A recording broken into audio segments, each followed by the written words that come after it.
how the role progresses over the period of time. So now you're heading L&D. So how the progression happened over the period of time? It takes a lot of expertise. It takes a lot of effort, a lot of knowledge, wisdom to be a facilitator. If we are talking about training need identification, you have 20 different needs who are your participants. So how do you work on it then?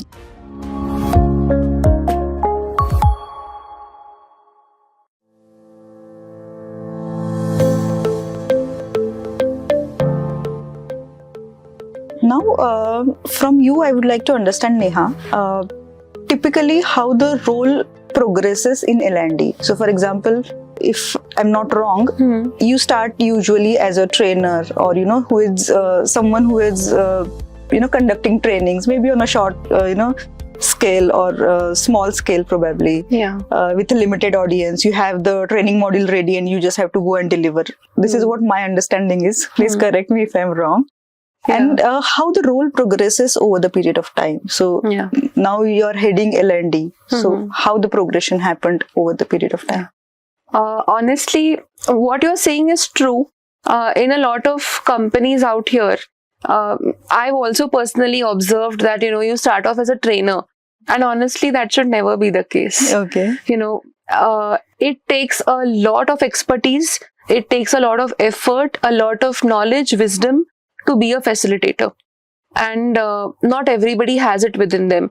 And let's face it, I mean, there are some people who are naturally good at it and some who are not. Correct. So just because we are pursuing a career in L&D does not mean that we start off as a trainer. We should never, in fact, start off as a trainer. Personally, I feel that probably nearing my 40s or maybe late 50s is when I would really, when I've had enough, and again, age no bar, but when I've had enough knowledge or wisdom, that's when I feel I'm truly ready in the real sense. I would be ready to, stand in front of 50 people who are, equally experienced for that matter. And then I would want to share a word or two there. Having had no experience in general and simply narrating a presentation is not training. So it really, it is a painful thing for me as an L&D professional if you're starting a career as a trainer.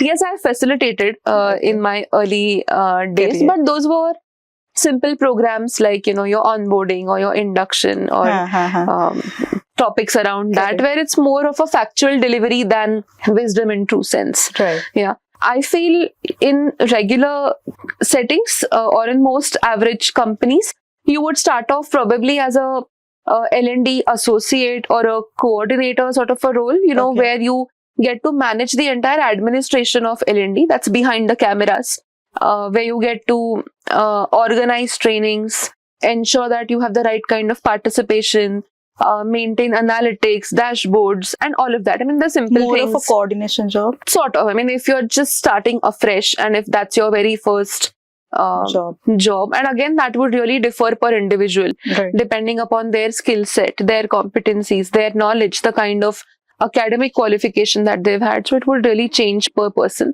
As you evolve in your profession, you would get a chance to contribute not only to facilitation for that matter, but also in the real L&D strategy. So you will get to, practice instructional design, where you design curriculum, you design content, you design courses, various learning programs, learning journeys for the employees. You get to do a lot of stakeholder management where you meet people, you understand the business needs there. So you get a holistic perspective of where the business is doing well, where it's not doing well. So partnering with the business to understand all of that, putting the right strategies in place depending upon where is the need, finding the right pedagogy for learning. So all of that would come at a slightly later stage in your life, when you really gain sufficient knowledge in the initial stages. So knowledge along with maturity, I feel. Yeah, absolutely. Absolutely. And that comes with time. Like you cannot expect the same maturity who is from someone who is just passed out and someone who has spent 10 years in corporate. Again, I would feel that it totally depends, because I think maturity and age, while there is a direct connection between the two, but it also depends upon the kind of upbringing that you've had. the kind of overall life journey that you've had, you find a lot of kids out there who are very well mature to take those decisions, and vice versa as well. You may find a lot of adults out there who are not much. Yeah. Immature, for lack of a better word. So, yeah, I mean, it totally depends upon the individual. Sure.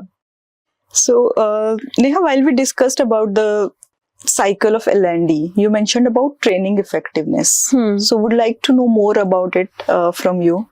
Like, how do you do that? How the activity is done?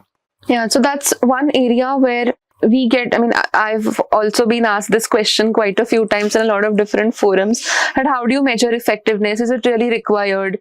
And is it even possible to measure L&D effectiveness? Right. The answer is yes to all three questions. One, it is extremely important because there's a lot of money, time, effort being people invested in general, the field of L&D or HR for that matter.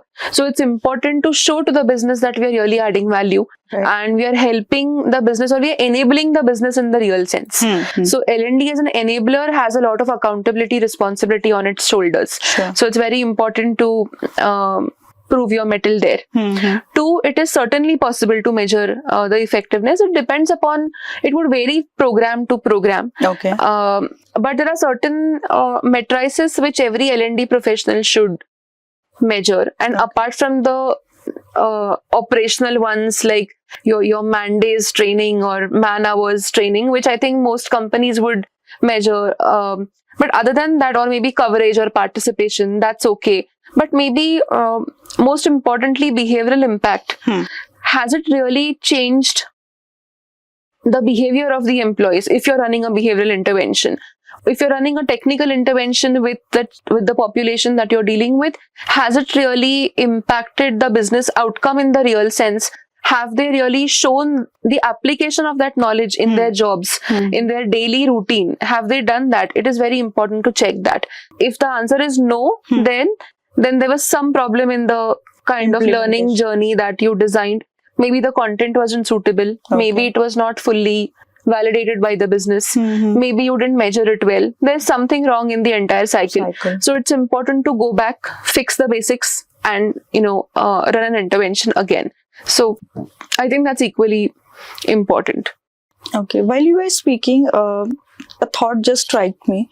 For behavioral, it is very difficult that I change in a day, right? So is there something like you do, you do check after certain intervals, like maybe after a month, after 3 months, something like that? So you're right. For behavioral interventions, one should never conduct tests and MCQ style exam papers, because honestly, that's not going to solve your problem.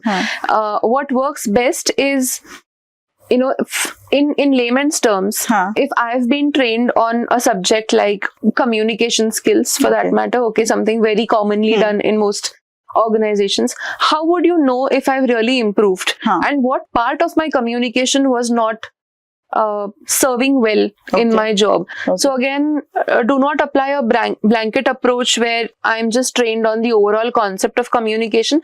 Identify the niche area where I was not doing well. Probably I couldn't listen actively. Maybe my body language was not accurate. Maybe I was not assertive enough. What part of my communication was not working well? Identify the right need first. Build an intervention around that, and then check whether it's working or not. So to answer your question, we could have delayed evaluations spread across a period. Unless and until I show a visible change in my job. If you are my manager, you would never say that, Neha has truly improved if a visible change is not seen. So it's important for you to monitor my progress journey as hypothetically as a manager. Be fully invested in my learning journey and not leave it entirely to the L&D team or whichever trainer is involved.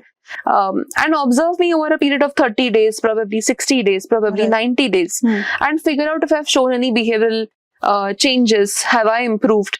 Figure out matrices like maybe the customer satisfaction score. If I was a person at the reception, for that matter, just hypothetically speaking, Right. and if my communication was not found good or not found up to the mark, I'm sure it would have directly impacted the clients that I deal with or the customers that I deal with. So have the number of negative feedbacks reduced over a period of time. If yes, great, I've shown that visible improvement. If not, then go back to basics, fix the intervention and do it again. So okay. Now, while you were explaining with example of communication skill, like in communication skill also there could be different parameters. So practically, how difficult is it, and how do you manage when you are, handling it at a like for major crowd, I must say. So there would be hundreds of employees, thousands of employees. So training need identification. I'll go back to that concept. So if you have if there are say 20 participants, each of them may have a different need. So how do you do that then? Because if you don't have to, generalize the training, it is practically impossible that you sit one-on-one with each one of them, right? But then how do you tackle this? Because I see a gap here, because if we are talking about training need identification, you have 20 different needs who are your participants. So how do you work on it then? Yeah, it's a good question. Here, again, a couple of things come at play. One, you should never have a batch of people who have completely varied needs sitting together in the same classroom, which means the batch organization, and I'm talking about a classroom setting currently, which means the batch organization itself is wrong. All right. You should always have people who have similar training needs bundled together in a batch, so that the facilitator can do his or her best job in ensuring that those particular needs are catered to. Having said that, yes, the challenge would still exist, where it would be practically impossible to have 20 people and who have the exact same needs. That would never happen. So while a few elements in the content could be generic, but there are various other methodologies that you can apply. If I am not doing well in certain parts of communication, you can always assign me a coach. I need not be trained in a traditional classroom setting all the time. Right? There are a lot of online modules available. There could be AI generated, depending upon the kind of aspirations that I have, depending upon the kind of interests or likes that I have. Of course, married with the business needs. There could be a lot of courses available which are prompted by AI or other technologies out there. There could be a mentor assigned to me. There could be certain self-study assignments given to me. I could shadow an expert maybe. So there are multiple ways to cater to those niche requirements. And having said that, I understand it's a lot of effort for the L&D team, but please take that effort. It's very important. Otherwise, arranging generic workshops where the content is really too blanket or too common is not going to land well, and that's not going to add sufficient value to a person's life in general. Understood. Thank you for sharing this perspective. What are your views on changes in HR or in L&D in particular because of AI? I think it has only helped us. So while I know there are various notions around it that AI is here to replace or all the other noise around it, what are the lessons that you have learned over the period of time?